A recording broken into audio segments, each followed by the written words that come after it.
Are we gonna get one tonight, boys?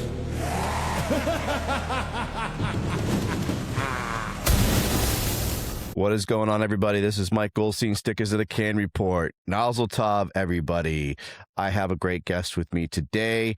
I have Jake Dix in the house from Colorado, and he also runs Sons of Iron, and I'm excited to have him on. I've been following Jake for a while now. I love the energy that he brings to his platform and the message that he has as well. And I said, dude, we got to get you on. We got to talk about you. So I got you on. Jake, very, very happy to have you on. Thank you very much for being on the C.A.N Report. Awesome. Thank you for having me, Mike. My pleasure. My pleasure, my friend. Bear with me, everybody. I do have a cold. It's a man cold. I'll get over it. And so if I'm sounding a little raspy, a little sexy, then this is the reason why. So I got a face for radio. So before we get into all that, I'm going to jump into my sponsors. I actually have a newer sponsor I love to promote, a New England-based group. It is Industrial Protection Services. This episode is sponsored by them. Industrial Protection Services, LLC, a family-owned provider of firefighting equipment and safety solutions headquartered in Salem, New Hampshire.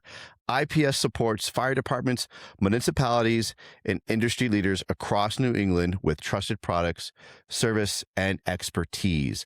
I also have Engine House Designs, my man Cody Hill. He is out of Tennessee, a working firefighter who does great things, making hats, flags, stickers, shirts. If you're doing it for your company, you're doing it for your union, you're doing it for your department, he's the man to go to. He does great work, and he stands by this quality of his work. I also have the Kitchen Table Foundation from Arkansas. They are a nonprofit organization helping first responders and military alike, providing services for anything that they need. If they need mental health services, they're looking for something on the medical side, they're going to help them out. If we need the help, they're going to be there for us. And what's cool is Engine House Design teamed up with the Kitchen Table Foundation. So Engine House Designs makes their shirts, their jackets, all the swag you see online.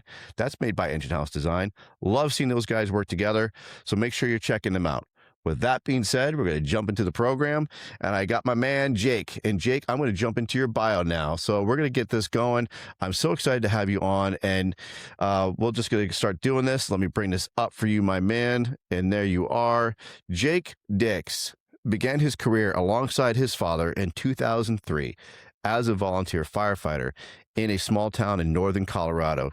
Immersing himself in the complexities of the job, he quickly became addicted to the craft, leading him to pursue a career position in Boulder County, Colorado for 19 years. Jake proudly owned the Backstep, dedicating himself to mastering fireground operations before accepting promotion to captain within his respected department. As the founder of Sons of Iron LLC, Jake has made it his mission to continuously develop and deliver progressive fire tactics, hands-on training, and real-world skills to firefighters across the country. Jake is deeply passionate about the fire service, all fire service disciplines, specializing in self-sufficient engine company operations, rapid intervention team operations, and aggressive, effective fireground tactics. His expertise has taken him coast to coast, while he has had the honor of teaching and sharing his knowledge with firefighters nationwide. He has organized and instructed multiple fire academies throughout the state of Colorado and has been recognized with multiple citations of excellence for his unwavering dedication and contributions to the fire service. A mentor, a leader, and a relentless advocate for the brotherhood, traditions, and advancement of the fire service.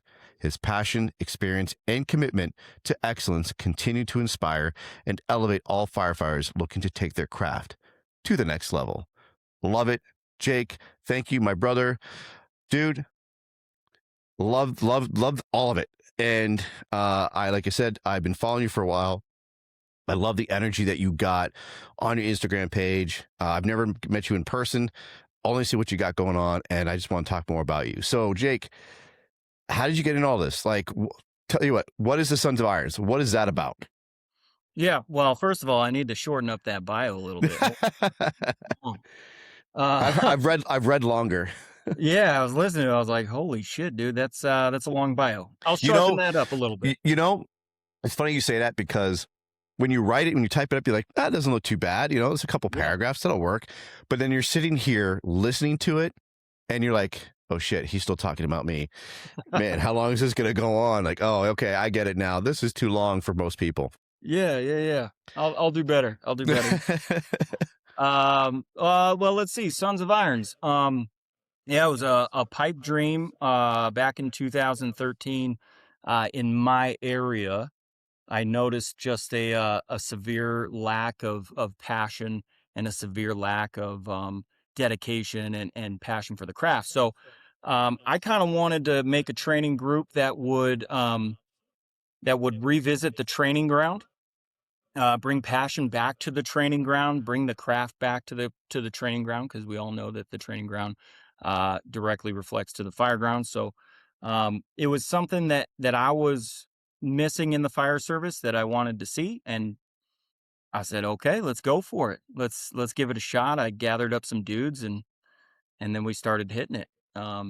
So it really has evolved since then too, and man, it's gotten busy and slow and busy again and slow and busy again, but Yeah.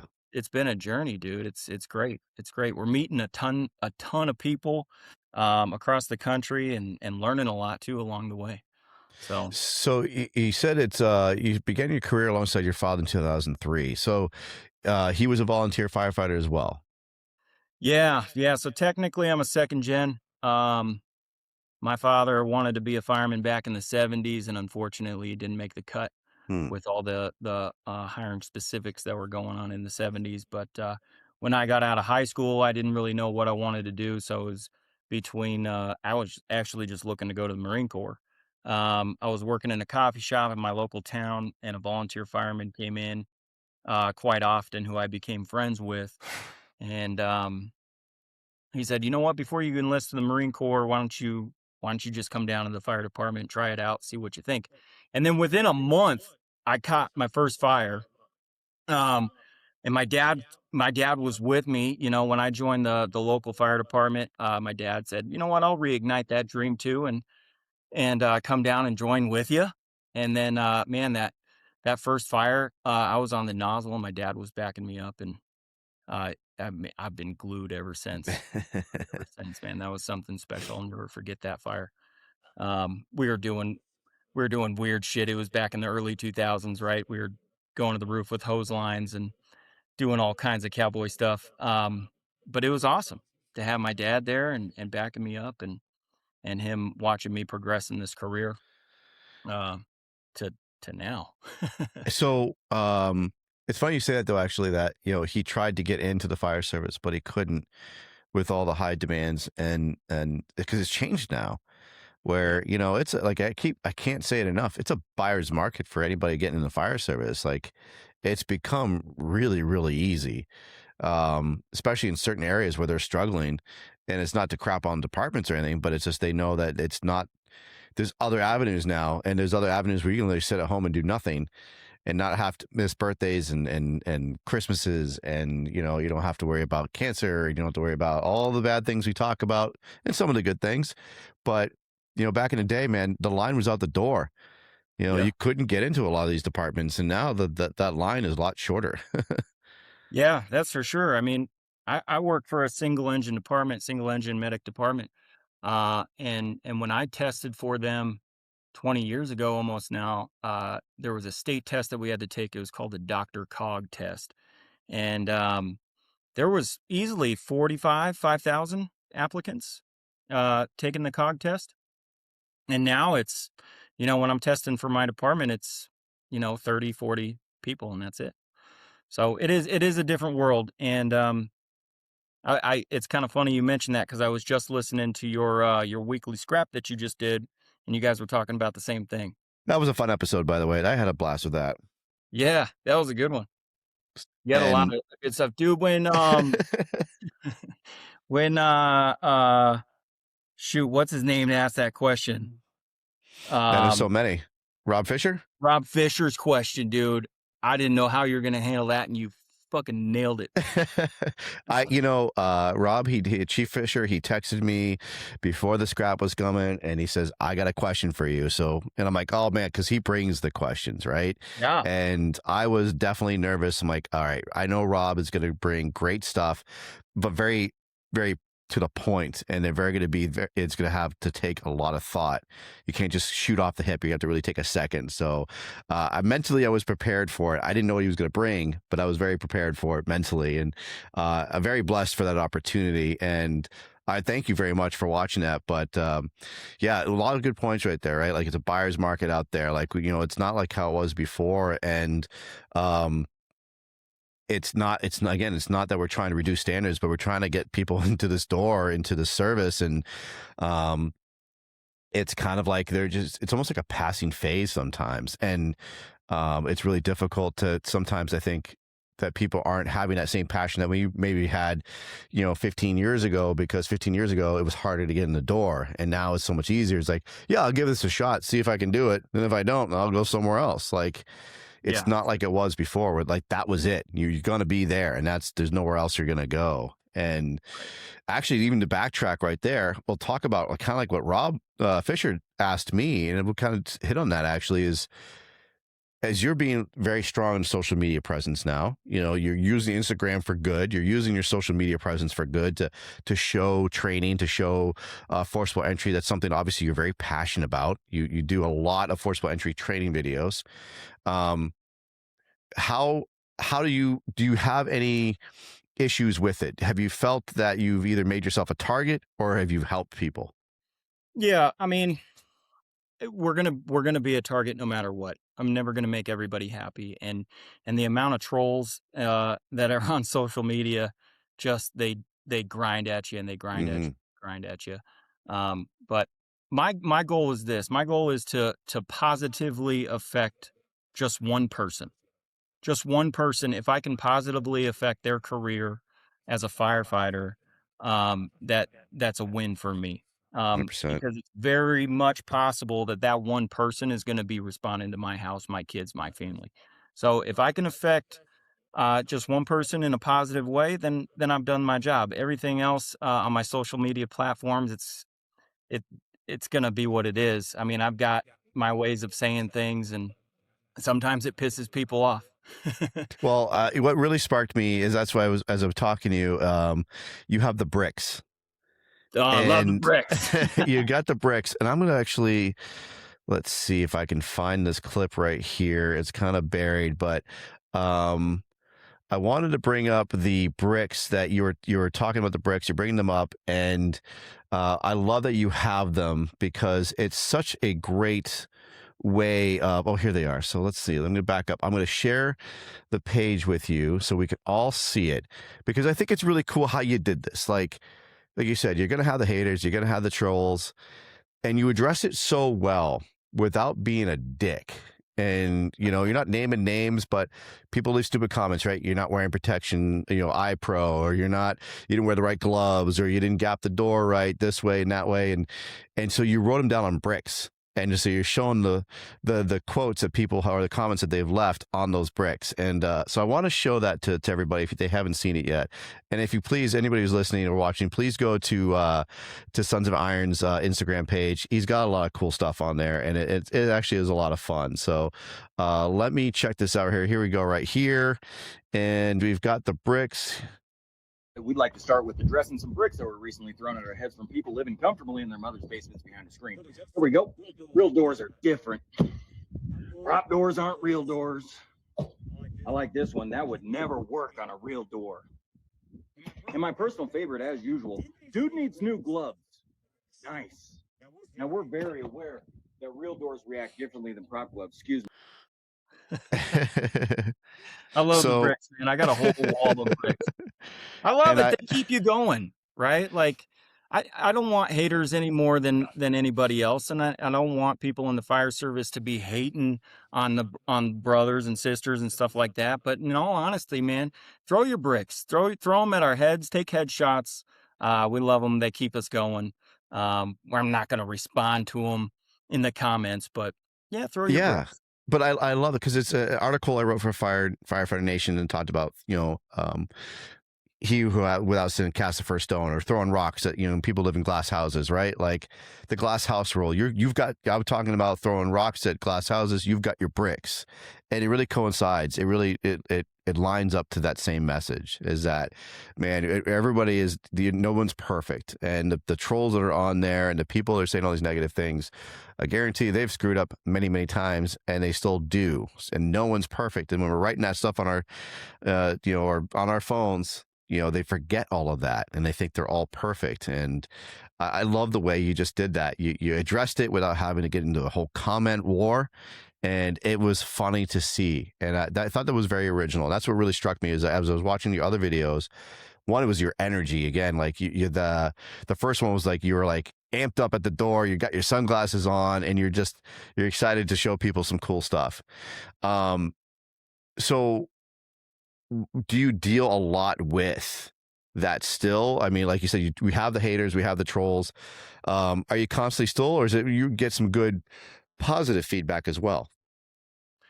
Yeah, I mean, it's a constant. The negativity is a constant. But it's worth it when you get that one person, right? It might be 1 out of 10 people that write you a personal message and says, "Hey, you know what? That stuff is really good. I used Mm-hmm. it the other night on a job and it was phenomenal." Or I was for an example, I was teaching a class. I think it was somewhere south in Colorado. We were doing some RIT company stuff and we were doing the wire entrapment, which to me is it is what it is. It's just a drill and we're gonna go through the 5 stop gates to get through a wire box, right? But what made it worth it for me was later that week, a student that was in the class emailed the lead instructor, Paul Capo, and said, "If it wasn't for you and that wire box, uh, I would have been dead," because that week he had a job where a drop ceiling came down on top of him and Oh, he wow. was able to get out because of the training we did. So right there, all the haters in the world could come at me. All the haters could chip at me and say that I'm dumb or say that, hey, what I'm doing doesn't work in their area. And it probably doesn't. But it makes it 100% worth it when that one person comes up and says, you know what, that really helped me. I couldn't And agree more. Dude, I can't agree more with that. I was literally just talking about that with a bunch of people.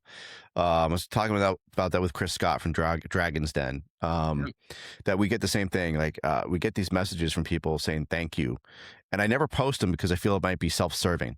It's that's the money in my pocket, is when somebody gives me a thank you and says, your message has hit home. It's made me a better person, or I sought therapy, or I changed departments, or Yep. I forced the door a bit better. Like that is the feedback that you don't have to go seeking. When it comes to you like that freely, that's an amazing feeling. It doesn't happen very often, but when you get that one text or that one email, man, it really, that's $500 in my pocket right there.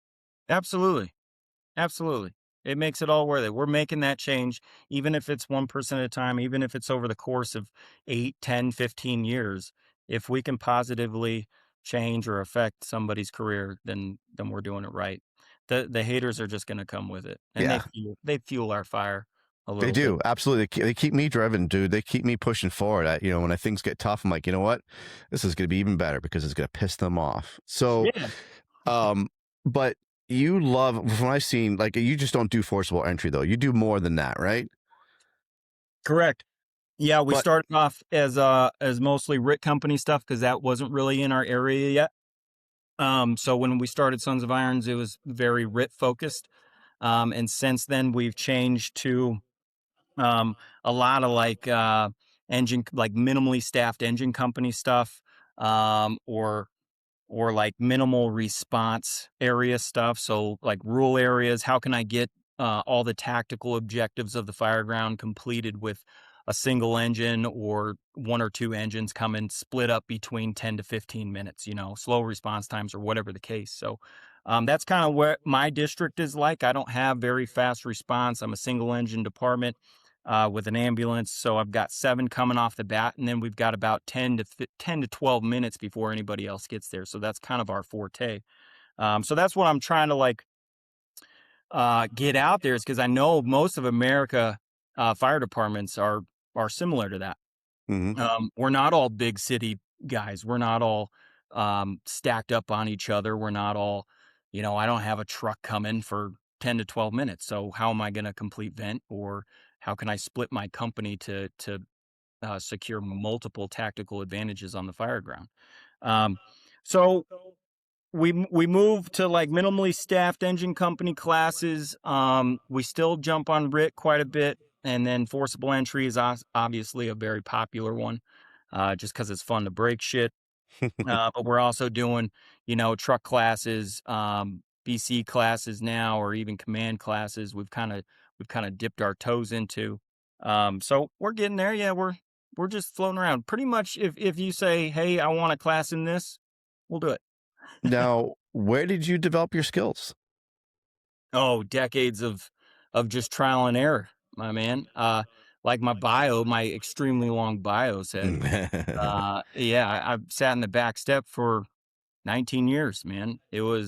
I never had the intention to promote ever. I wanted to ride the back step forever, for my entire career. And that's when I was honing those skills for all the basics of the fire ground, right? Just mastering the foundations, and then turning them into something that I can use on the fire ground instead of, whatever a NISTA book says.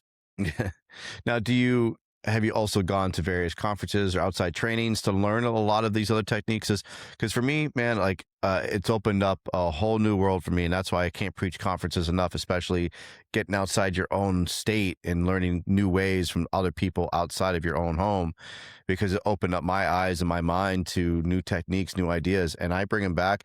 And sometimes I might tweak them to my area, and I'm not stealing their ideas and making it my own, but as a good instructor, like, no, I want you to bring this back to your department, and definitely do what you, like I just said, tweak it to make it your own, so it's helping your area. Do you do a lot of outside training and gain some more knowledge so you can bring it back to your company and your department? I did in the beginning. So the most of my backstep time, yeah, it was going to conferences, attending conferences, um, FDIC, or how do you refer to it? FDIC? F dick. FDIC. Yeah, going to FDIC, firemanship, Key City, all those conferences. What I didn't, I guess, like, I would pick up those cookies at the conferences, but I'd really have to bring them back, like you're saying, to hone them into how it's going to work for me, because Hmm. the student to instructor ratio at FDIC is, you're touching a tool maybe once, right, Yeah. in the hot classes. So it's not really designed to make you proficient at that skill. You got to take your cookies and take them back and perfect the recipe. Um, so yeah, we did do a lot of conferences at the beginning. I haven't been able to get to as many as I'd like to, recently, just because of my promotion into the position that I'm in now. But I am focusing on sending a lot of members of my department out to conferences. I think a couple of my guys actually saw you this year out at Key City. Oh, nice. Very cool. They saw the sticker man.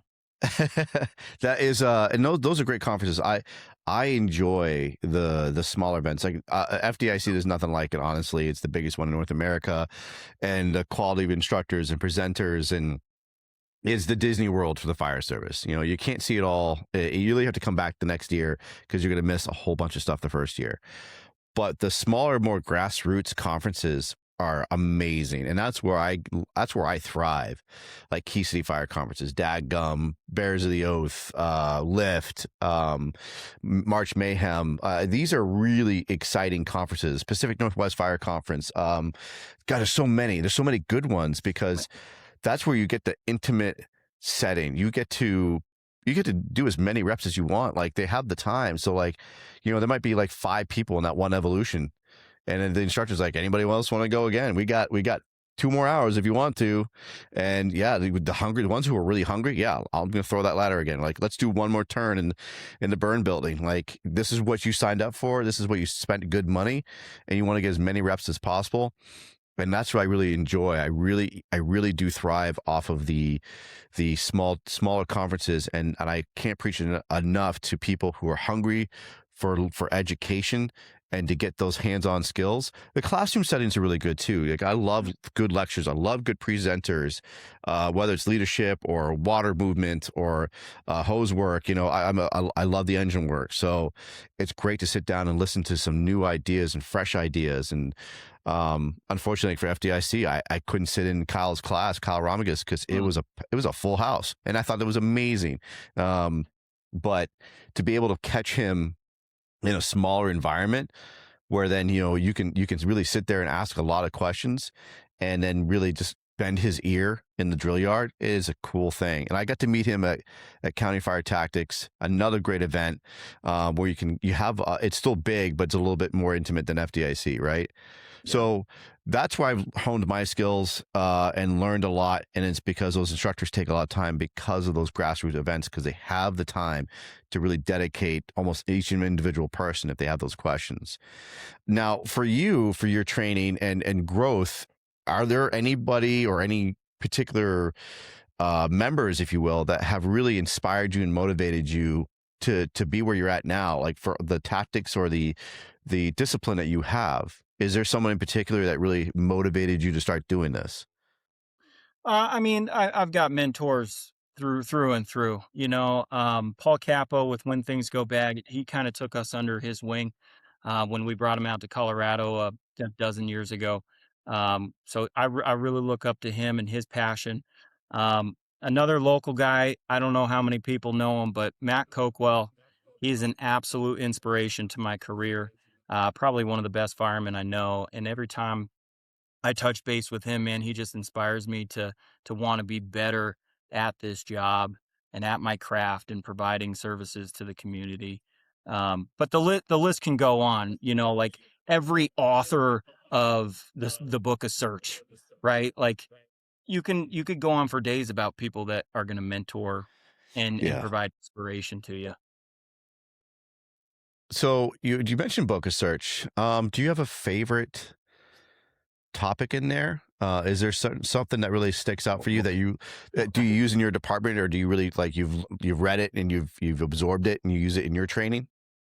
I'm not going to say a specific name. I thought they are all really good, all the chapters.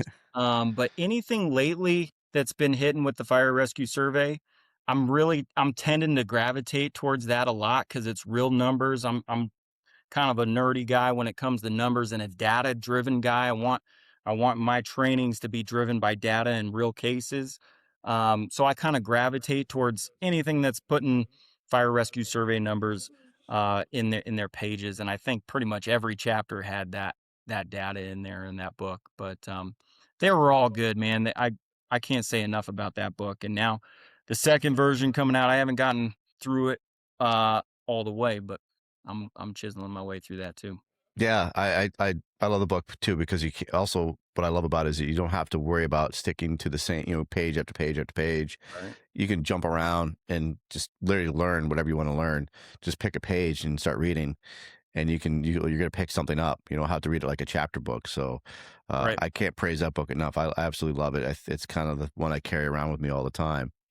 Um, Now, when you were growing up, like again, learning and honing the skill, were there certain people that when you were like in the beginnings of it and starting to understand the fire service, and it's not even just skill set wise, but mentality wise of how to be a fire service, how to be, you know, serving your area. How did you comprehend that, and how did you pick up these skills, and what did you learn about leadership, brotherhood, the craft of the fire service? I mean, it's been a roller coaster. I've worked for companies and crews that most of the time weren't doing it for me. I'm going to be honest. Most of my leadership style comes from watching dudes and thinking that's not how I'm going to do it.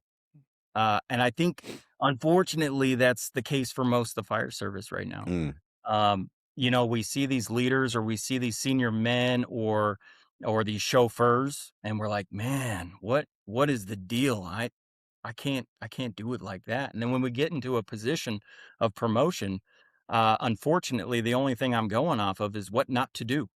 yeah. um, and it's becoming successful. you know? Um, Another aspect of that is to actually care about people, in all facets, right? Like, care about the community, care about your crew, care about your boss, care about, try to look deeper into what they're dealing with and actually hear them and listen to them. And then after you listen to them, create um, create movement in whatever they're trying to accomplish, right? So you have to hear them, and you have to have a positive movement after you hear them. Um, it's just me being a human. How would I want people to treat me? Unfortunately, my upbringing in the early 2000s of the fire service was mostly just getting yelled at and saying I can't do that. Mm, And why?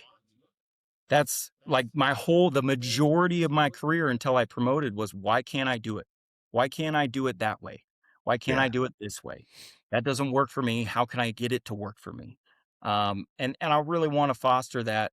Um, Now that I'm a leader, now that I'm a captain, I want to foster, you can do it. Let's try it. Let's try it until it fails. Let's see why it does work. Let's see why it doesn't work. Yeah. Um, I've got a lot of my questions are rhetorical to my company, but I'll let them take the wheel. Take the wheel, find out, because you're gonna remember that a lot better than me just screaming at you. I like that. And so is that you use some of that mentality now, or that what you've learned in your, because you say you do leadership classes as well. Is that part of the teaching that you do in your classes? Yeah. Yes. If a student wants to try something that they've got a wild idea about, sure. As long as it's not gonna kill somebody. Yeah, go for it. Let's try it. Let's see what it's about. Maybe it'll work and it'll be phenomenal. Maybe it'll be perfect. Maybe it'll be horrible. But we're never gonna know unless we try it. And instead of just getting barked at, that's not how we learn, you It's know? amazing how you can learn from the most negative people. You know, the ones who yelled and screamed and stomped their foot and pounded on the desk and called you names and everything else under the sun. You learn to be like probably one of the best officers or father, or husband from the most negative people in your life. And I always talk about that as well, is that I've learned to be a better firefighter and a better person from the most negative people I had when I Yeah. started the fire service. And same thing in my childhood. I had a bad upbringing, and I learned I'm going to be better than that. And I'm a better father, and a better husband for it. Yeah. It's amazing how life can do that for you. Yeah. It's Because it can wild. go two ways, right? You can take that as a crutch, and you can be continued on that same cycle that they were, and just pay it forward with all the negativity, and you can say, well, I learned it from them and that's why I'm doing this. And it's actually weak when you do that.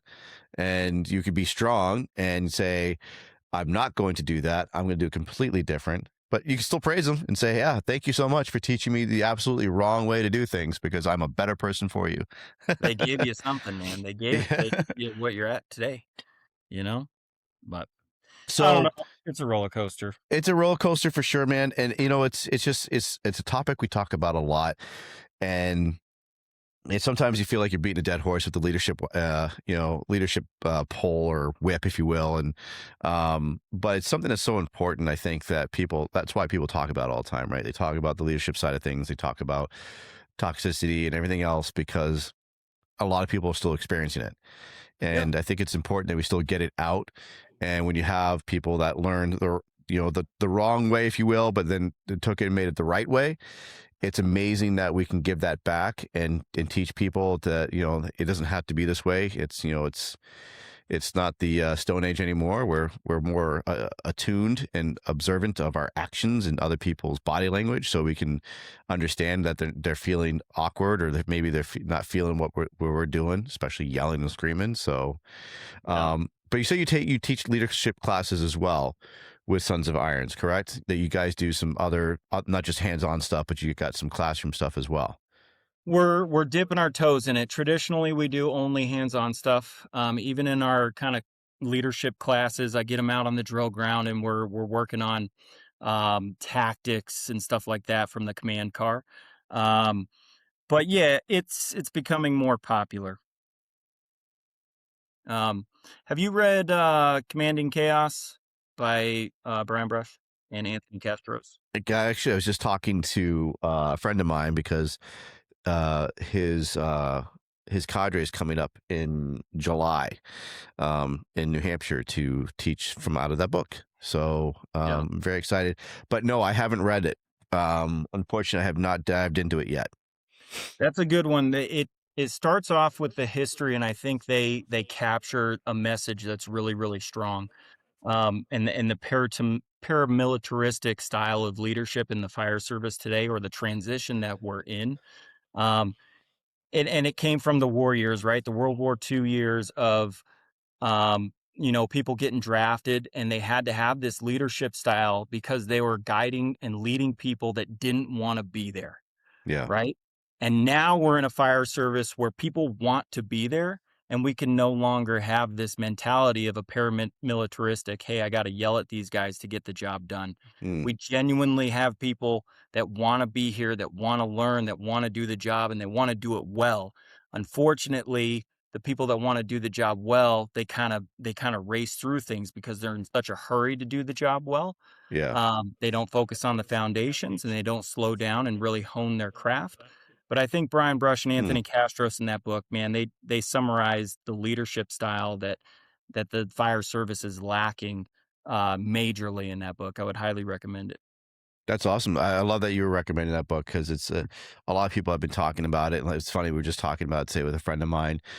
So anybody's hopefully by the time this comes out, I'm not missing it. But in Keene, New Hampshire, Command Chaos is coming to Keene, New Hampshire. It's actually a free class, which is awesome. But Nice. Castros is not teaching it as part of his cadre. It's going to be coming up to help teach it. So it's cool that that's going to be coming up anyways. And I'm really excited for that. I'll be there. It's July 21st, I believe it is. So if anybody's around, make sure you check that out. But I love that you're obviously learning. You're picking up the books that are important about leadership, and the ones that are tried and true. Like you can't go wrong with Castros. You can't go wrong with Brush. And there's just so many great education and leadership books out there. We're very fortunate for a lot of these authors that are out there. And I'm looking across from my desk right now. I'm just staring at Cornerstones of Leadership right now by Frank Lieb. Like it's just another great book. Yep. So it's just, there's so many great people out there that are doing great things. And right next to that book is Hope Out of Darkness by Dina Ali. So I have these books in my office all the time. I've loved reading them and I continue to dive into them. And do you have a current book that you're actually diving into now, or is there anything new? I'll tell you an old book, greatest book of all time. And I wish I was up in my shop right now because it's sitting on my bookshelf, and I would have went and grabbed it. William E. Clark, the fundamentals of the fireground. I've read that book at least 30 times. I've Hmm. got every page is bookmarked and highlighted. That book is always on the top of my list. William E. Clark Foundations, phenomenal book. I love it. Yeah, yeah, that was a good one. I'd like to say that I pick up books a little more often, but with my lifestyle and traveling around and having two teenage kids, I don't get to read as much as I used to, and I'm gonna get back after it here. I think after they go off to college. How old are your kids? 13 and 15. I have Yeah. 16-year-old twin girls, so I feel your life. Oh man. Just wait till they start driving. It's amazing. Well, they already are driving. They're 16, so my Oh, you girls are said driving. 16. Yeah, 16. They're driving, and now I'm becoming relevant. They don't need me except for gas money now. But before I used to Okay. be an Uber, and I was an ATM, and I was DoorDash. But now I'm just literally just they need money for gas. So that all I am right now is an ATM. So, That's cool. So you get to but read a lot. yeah, sometimes. Well, right now it's been really busy. I've been very blessed with being busy. So with Nice. traveling. And it's been great. So I unfortunately haven't had that downtime like I like to, but I can't complain because things have been really, really good. That's good. So Yeah, you've been now everywhere, man. I've been everywhere, like the song, been everywhere, man. So with you being with us talking about that, where have you been or where can people find you? What are you doing? Right now it's kind of a mix between local and traveling. We're still offering all of our classes. I'm working on getting a website up right now. I'm just working off of social medias.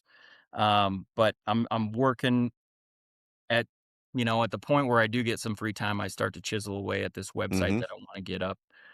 People can reach me at sons of irons LLC at gmail.com.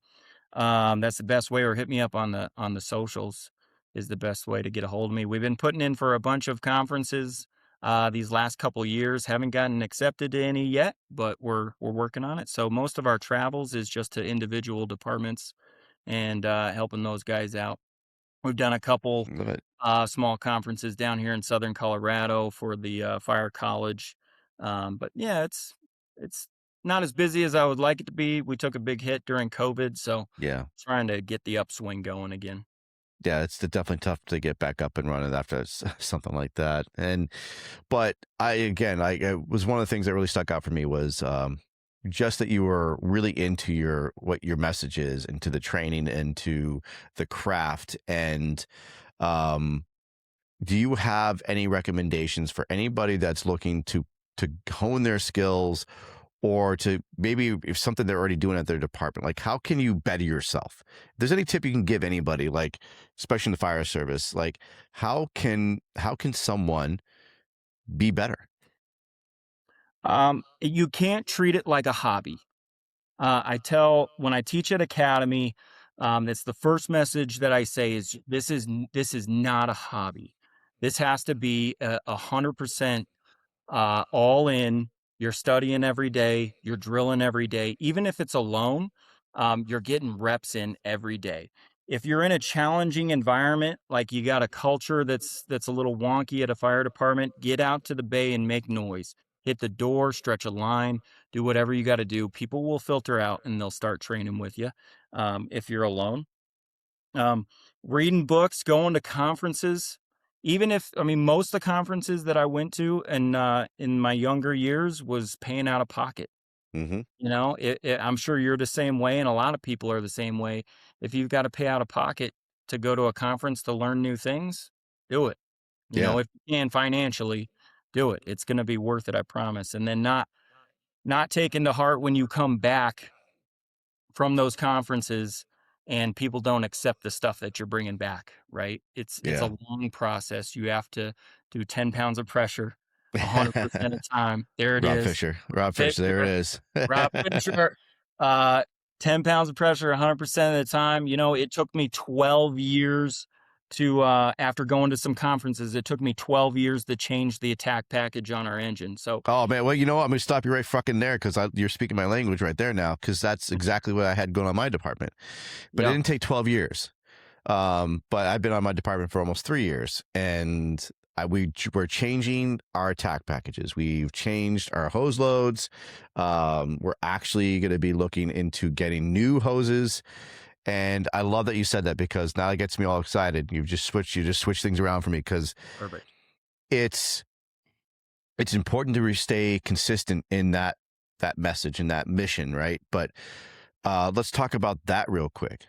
To do that, you have to do it in a respectful manner. You can't come in and like shit all over them, right? You can't be like, hey, this is all crap, it's no good. Because imagine when you were going through it, there's probably somebody personally attached to how that hose was, or how the hose lay was. So what did you do to help change that? Yeah, you're absolutely right. There's going to be somebody that's attached to it, right? Because they implemented that for the department 20 or 30 years ago, Mm-hmm. right? And you're just calling it, hey, it's just the old guy being stubborn. That's not the case at all. They have personal investment into that piece of equipment or that nozzle or that hose because they implemented it in the department. So you got to respect that. Um, and Rob Fisher is totally right. 10 pounds of pressure 100% of the time. It is the little things, and it's usually backed by data, right? Yeah. Let's get some demos in this place. Let's get some demo nozzles and some demo hose. Yeah. Let's get Dennis Laguerre in here and tell him to say, hey, what are we doing wrong? I didn't do that, but I studied Dennis a lot, and his stuff. But it's starting small. It's not being furious at the old guys. It's not saying their shit sucks, but it's saying, hey, there might be in today's technology a better way to apply water. What do you say we look into it? And let's start with nozzles.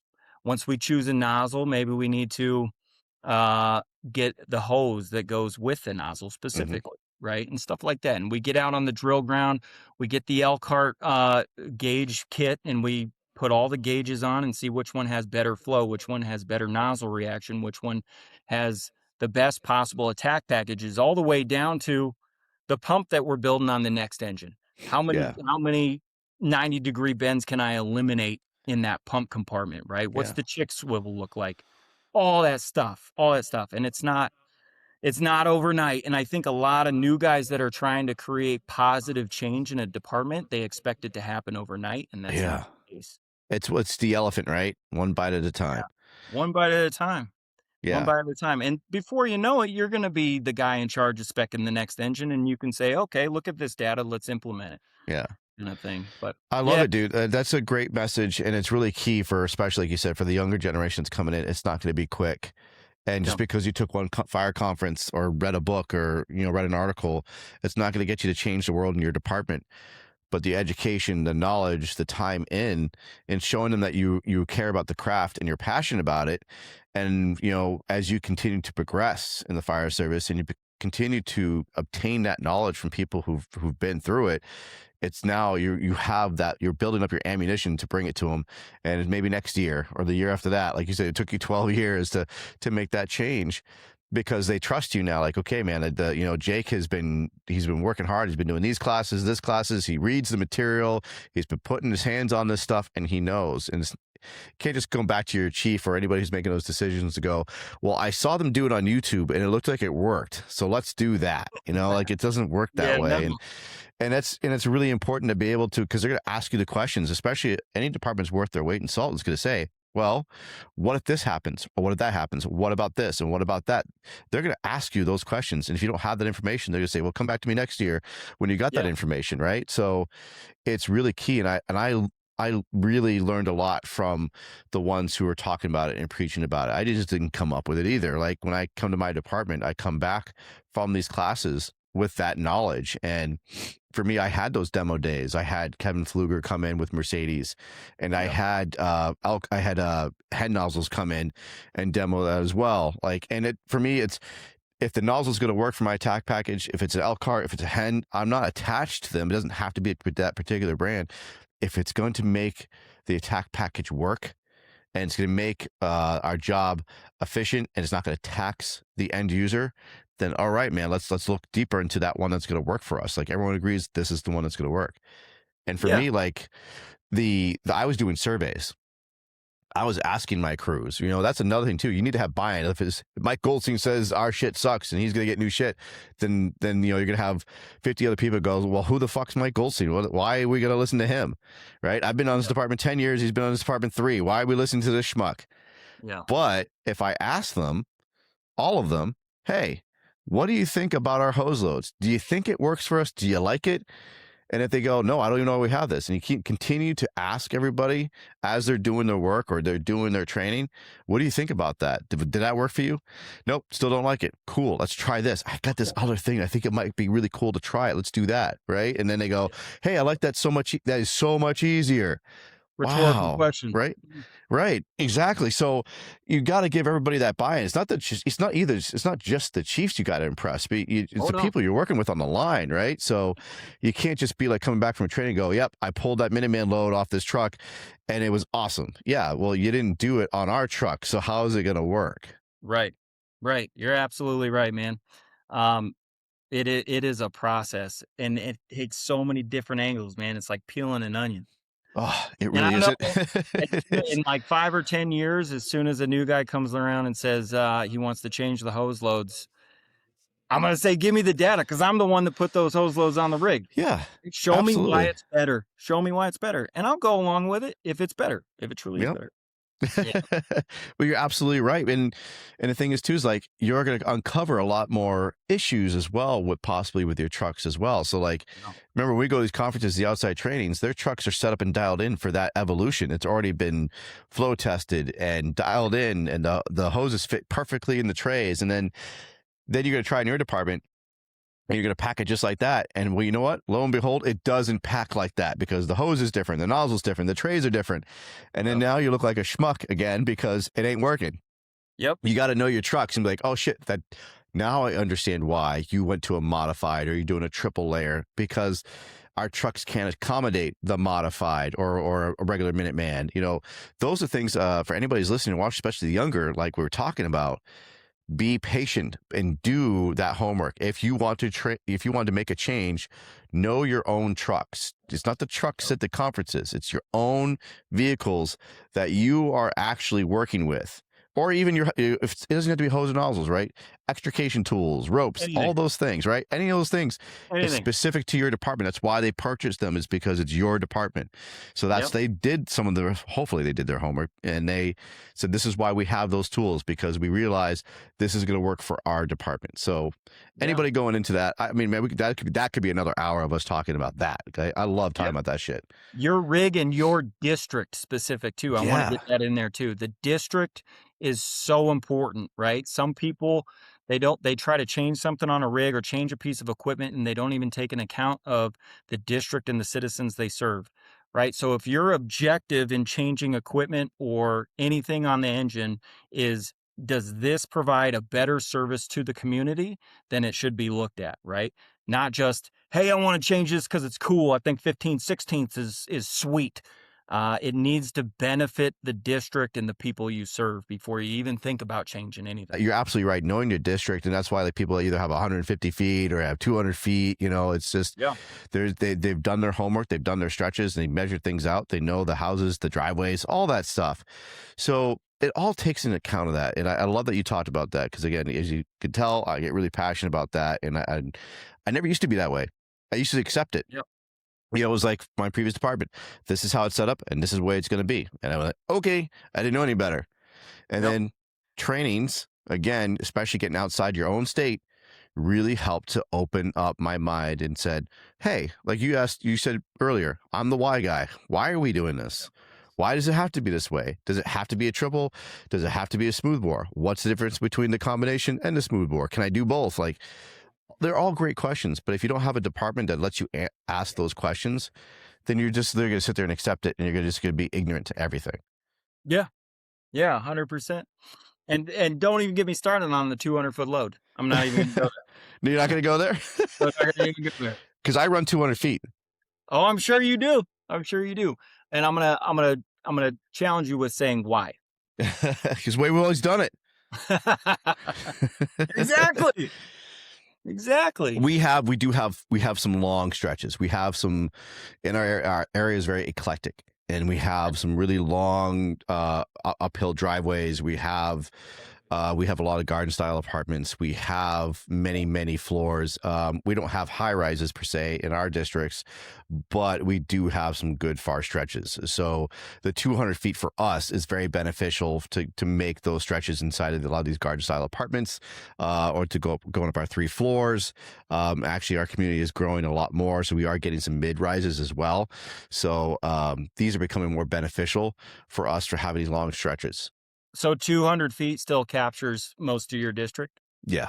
And do you have a plan? Sorry, I'm not like grilling you by any means, but do you have a plan for going beyond that pre-connect 200? Yeah, we have extra hose on that. Yeah, we have extra bundles. Bundles you could hook up.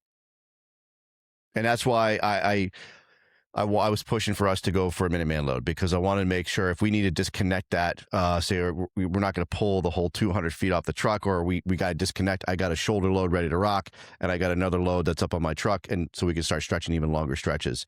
Cool. So we have extra shoulder loads in our trucks. So now we can carry, 2 members can carry 2 bundles on the shoulders if they need to.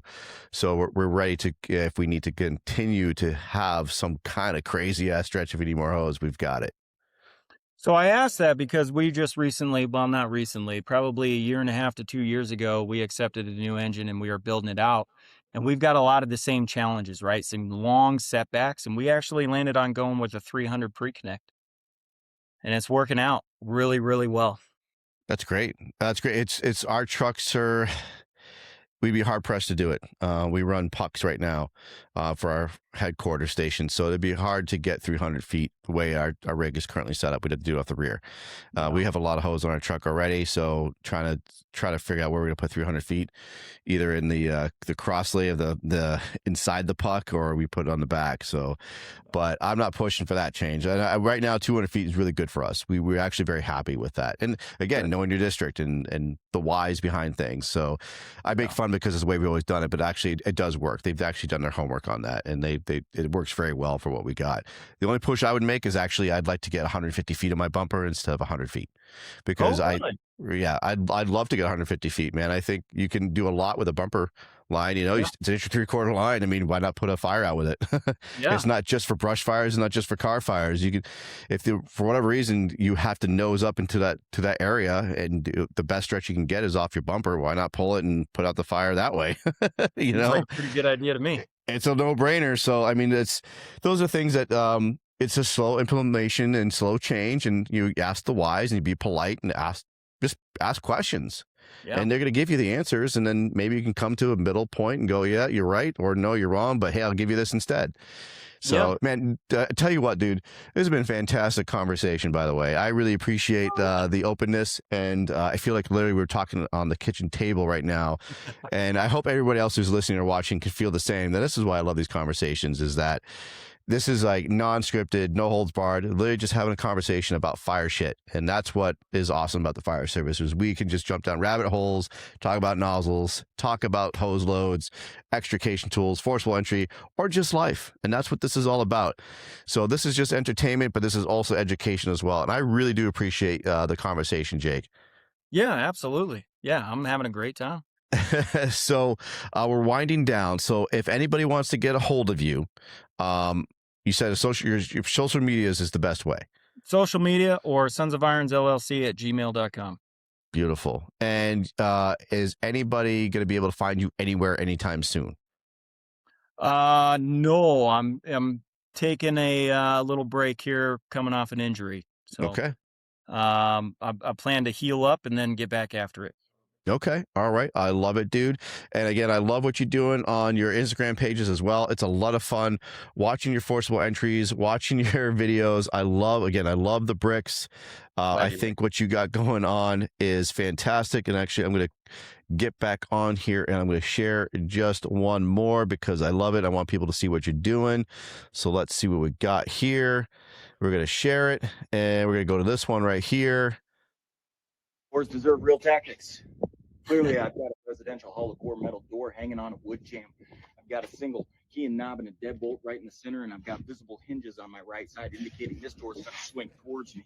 I've got no visible auxiliary locking mechanisms indicating that this is a minimally reinforced door. Our recommendation is going to be single firefighter forcible entry with just a Kelly bar and a wedge. Let's get to work. I absolutely love it, dude. And I love your locks don't work. His comment, all right, I'm done. You can have my account. I can't compete. The comments are awesome on that one. Because your locks don't work. I mean, that guy's a solid dude, right? I love his work. He's a magician. Right? He's so good. He's legit. And he's out there.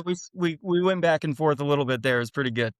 Yeah, and that's what's fun. Like, the ball busting is great. I love that people, like, especially online, that's the good, clean fun, man. The ball busting and having fun with each other, and there's no competition. Like he even said, like, I hear you have my account, I can't compete, but you guys are doing great things. And I think I reached out to you before when I saw some of those videos, and you reminded me of Macho Man. Like, I just want to hear, oh yeah, like, it's just that energy that Macho Man has, and the way you came in again with the big block, with the big sunglasses. Dude, it's awesome to watch, and it gets me pumped up to see what you're doing. Appreciate that. Thank you. Yeah, my pleasure, man. So with that being said, I think that's going to wind it up for the C.A.N. Report for this episode. Jake, I appreciate you so much. Sons of Iron. So if you want to check them out, check them on the social medias. He is working on his website. And when that comes up, I'm sure you'll announce that as well, correct?